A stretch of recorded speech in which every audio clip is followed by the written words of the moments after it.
السلام علیکم ناظرین، سلامتی ہو آپ پر جہاں بھی آپ ہوں۔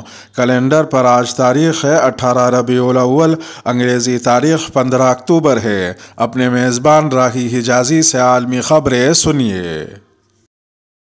نمازی آدمی نے گھر سے مسجد تک رسی کھینچ دی۔ گزشتہ چند دنوں سے سوڈان میں سوشل میڈیا پر ایک نابینا نمازی کی تصویر گردش کر رہی ہے جنہوں نے اپنے گھر سے مسجد تک ایک رسی کھینچ دی۔ معلوم ہوا کہ جس سوڈانی شخص کی تصویر ٹویٹر پر پھیلی وہ ایک نابینا نمازی ہے۔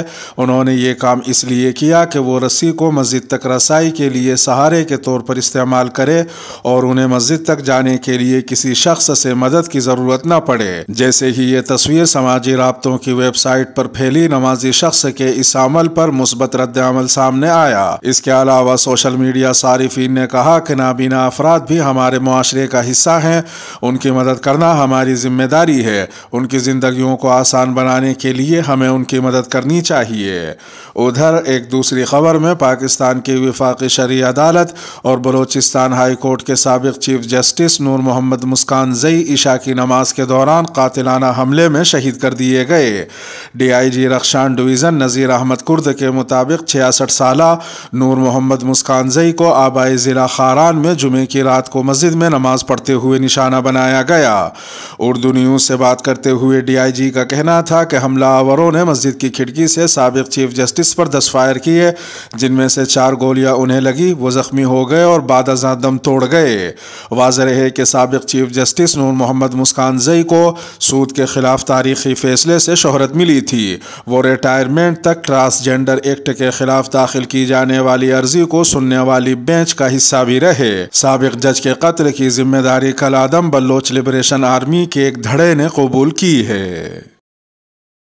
طالبان حکومت کو تسلیم کرنے کا ابھی کوئی ارادہ نہیں ہے۔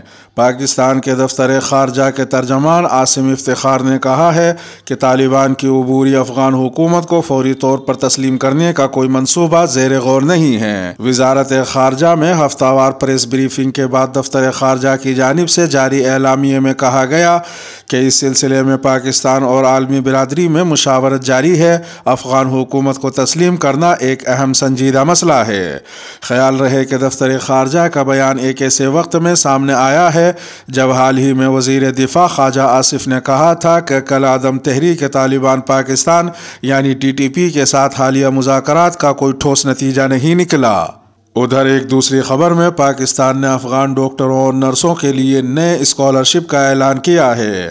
افغانستان کے لیے پاکستان کے خصوصی نمائندے محمد صادق خان نے اعلان کیا کہ شفا تعمیر ملت یونیورسٹی اور ٹیچنگ اسپتال شفا انٹرنیشنل نے افغان ڈاکٹروں اور نرسوں کے لیے اپنے باقاعدہ پروگراموں میں مختصر مدت اور درمیانی مدت کے اسکالرشپ دینے کا فیصلہ کیا ہے۔ ان کا یہ بھی کہنا تھا کہ 3-6 ماہ کے مختصر کورسز میں تمام اہم مضامین کا احاطہ کیا جائے گا۔ نشتر اسپتال کی چھت پر موجود گلی سڑی لاشوں سے دوڑی تشویش کی لہر۔ پاکستان میں صوبہ پنجاب کے شہر ملتان کے معروف نشتر اسپتال کی چھت پر لاشوں کی تصاویر منظر عام پر آنے کے بعد سوشل میڈیا پر تشویش کی لہر دوڑ گئی۔ سوشل میڈیا پر ایسی پریشان کن ویڈیوز اور تصاویر گزشتہ شام منظر عام پر آئی تھیں جن میں متعدد ایسی لاشیں دیکھی جا سکتی ہیں جو نہایت خراب حالت میں ہیں۔ یہ تصاویر اور ویڈیوز سامنے آنے کے بعد سوشل میڈیا پر سوالات اٹھے کہ یہ کن لوگوں کی لاشیں ہیں اور بے یار و مددگار کیوں پڑی ہیں۔ اس بحث نے افواہوں کے ساتھ ساتھ قیاس آرائیوں کو بھی جنم دیا، جس کے بعد پنجاب حکومت نے گزشتہ رات ہی انکوائری کا اعلان کرتے ہوئے نشتر اسپتال کے میڈیکل سپرنٹینڈنٹ کو 3 دن کے اندر اندر وضاحت پیش کرنے کا حکم دیا۔ پنجاب حکومت کی جانب سے نشتر اسپتال کے میڈیکل سپرنٹینڈنٹ کو لکھے جانے والے خط میں کہا گیا کہ نشتر اسپتال کی چھت پر گلی سڑی لاشوں کی اطلاعات سامنے آنے پر عوام میں تشویش کی لہر دوڑ گئی ہے اور حکام نے اس معاملے کو نوٹس لیتے ہوئے انکوائری کا فیصلہ کیا ہے۔ اس انکوائری کے مکمل ہونے سے پہلے ہی پنجاب کے وزیر اعلیٰ پرویز الہی کے بیٹے مونس الہی کی جانب سے جمعے کی صبح سوشل میڈیا پر نشتر میڈیکل کالج کی جانب سے دیے جانے والا ابتدائی موقف پیش کیا گیا۔ مونس الہی کے مطابق نشتر میڈیکل یونیورسٹی کے اناٹومی ڈپارٹمنٹ کے سربراہ نے اپنے جواب میں وضاحت کی کہ یہ لاشیں نامعلوم افراد کی تھیں جو پولیس نے نشتر میڈیکل یونیورسٹی کے حوالے اس مقصد سے کی تھی کہ ان کا پوسٹ مارٹم کیا جائے۔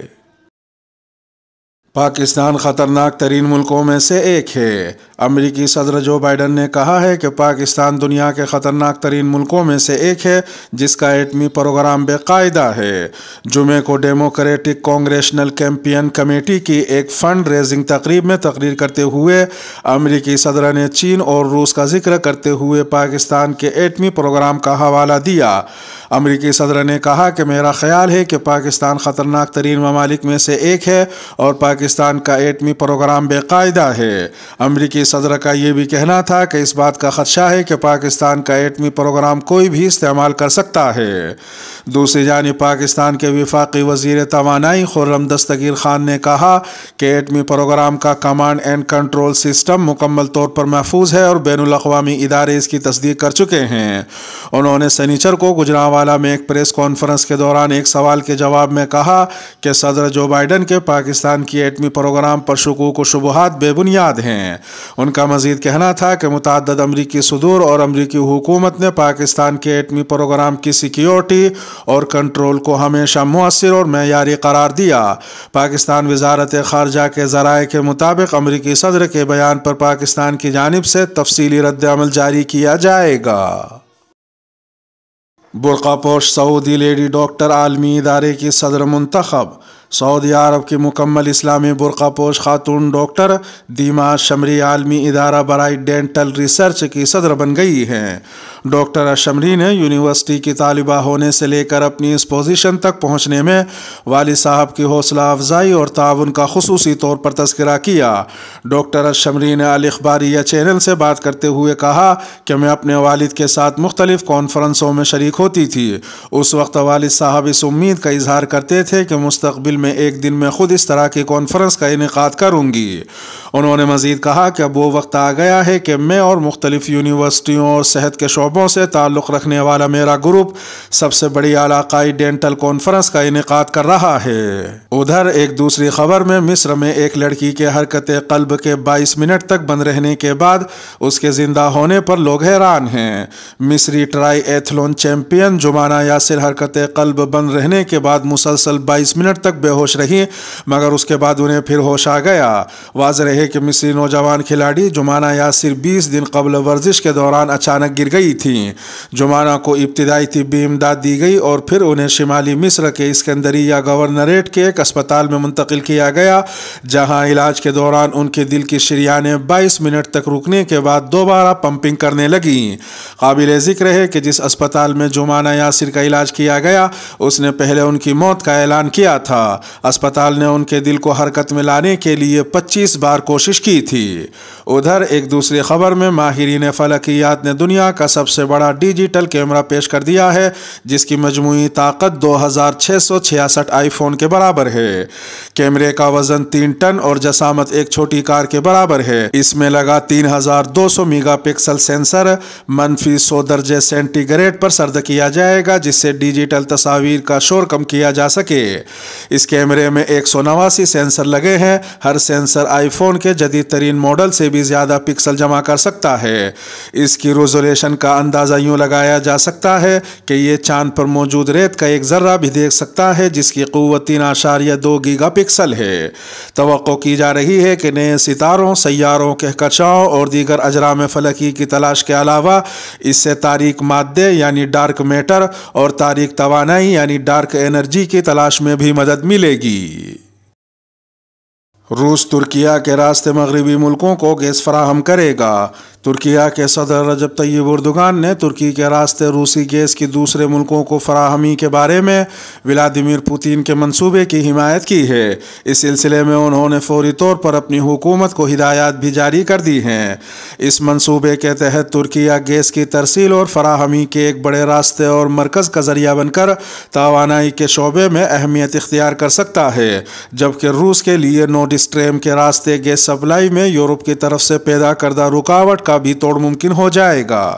روسی صدر ولادیمیر پوتین نے گیس کی پائپ لائن بچھا کر اپنی قدرتی گیس جنوبی یورپ کے ملکوں تک پہنچانے کا منصوبہ بنایا ہے جس کے لیے ترک سرزمین کام آئے گی۔ ادھر ایک دوسری خبر میں ترک پارلیمنٹ نے ایک ایسے نئے قانون کی منظوری دی ہے جس کے تحت صحافیوں اور سوشل میڈیا صارفین کو جھوٹی خبر اور افواہ پھیلانے پر 3 سال قید کی سزا ہو سکتی ہے۔ ترکی کی حکمراں جماعت کی جانب سے منظور کیے گئے اس قانون کی انسانی حقوق کے کارکنوں اور ایمنسٹی انٹرنیشنل سمیت دیگر اداروں کی طرف سے مذمت دیکھنے میں آئی ہے۔